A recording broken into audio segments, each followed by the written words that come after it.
What we have here is a 1934 RCA model 262 Allwave Receiver. I was very happy to get this radio. I bought it for $25, and to me it's a very elegant and very beautiful radio. From back in the day. The designer, I think, wanted to build something that was like a very elegant skyscraper kind of concept, and it's very pretty. This is it has a number of different bands on it here as the Allwave Receiver. The frequency range, they have a band X is 140 kilocycles to 410 kilocycles. Band A is 540 kilocycles to 1710 kilocycles. So that's your broadcast band. Band B is 1720 kilocycles to 5400 kilocycles. Band C is 5400 kilocycles to 18,000 kilocycles. And band D is 18,000 kilocycles to 36,000 kilocycles. So whether this could receive up to 36,000 kilocycles is anyone's guess, but that's what they said it could do. So anyway, this radio more than likely has not been plugged in for probably 30 years, or maybe longer. And let me show what the back of the radio looks like.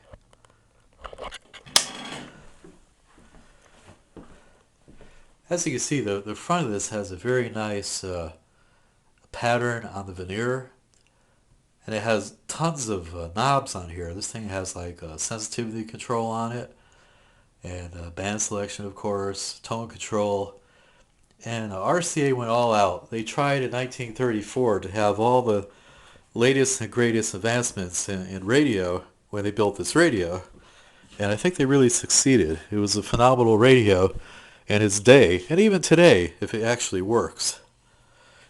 Now, as you can see, here's the chassis in the back, and it's not too bad. It has some rust on it, some rust on this transformer case here. And let's see, this is some sort of control to switch from record player input.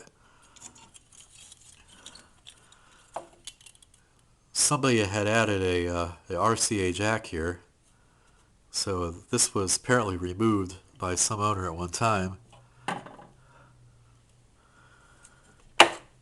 This radio has an auxiliary power plug here. I guess you could plug your record player into it. And then here's the original power cord. Now, obviously, this is not going to get plugged in because, first of all, the radio is 75 years old, and for another reason, there could be bad wiring in this thing. I mean, this radio is probably who knows what the wiring looks like underneath. I mean, mice could have chewed it or something. And let's see. The other reason why there's no sense of plugging this in, besides obvious safety reasons, is that there's no speaker, and it seems like well, what happened was the guy I bought this from said he gave the speaker away, and he said he was kicking himself for doing that because these 10-inch speakers are kind of hard to find. It took me like 2 years to find a 10-inch speaker on eBay, one that would work in this thing. And the first one I found needed a lot of work and needed a total recoding.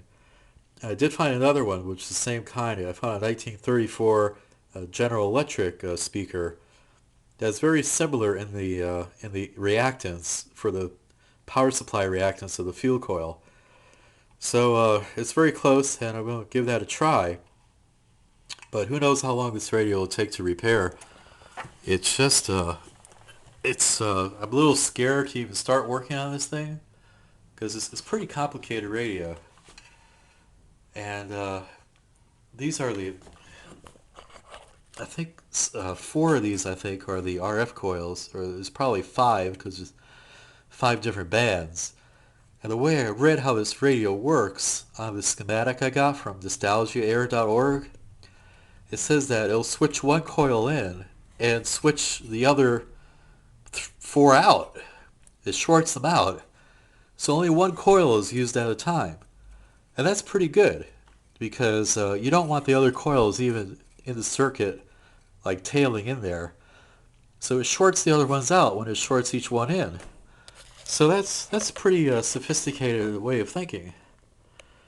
And we can see some rust on the tuning capacitor. And there's some rust on the transformer here.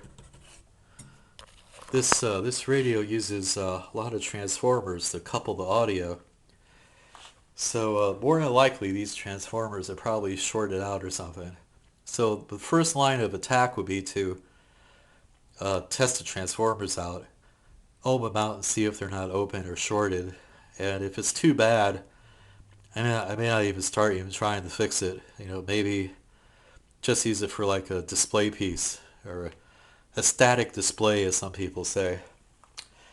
But this is it. This is what it is. It is what it is, and hopefully we get it working.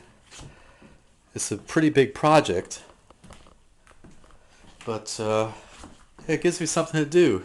Keeps me off the street and keeps me out of trouble.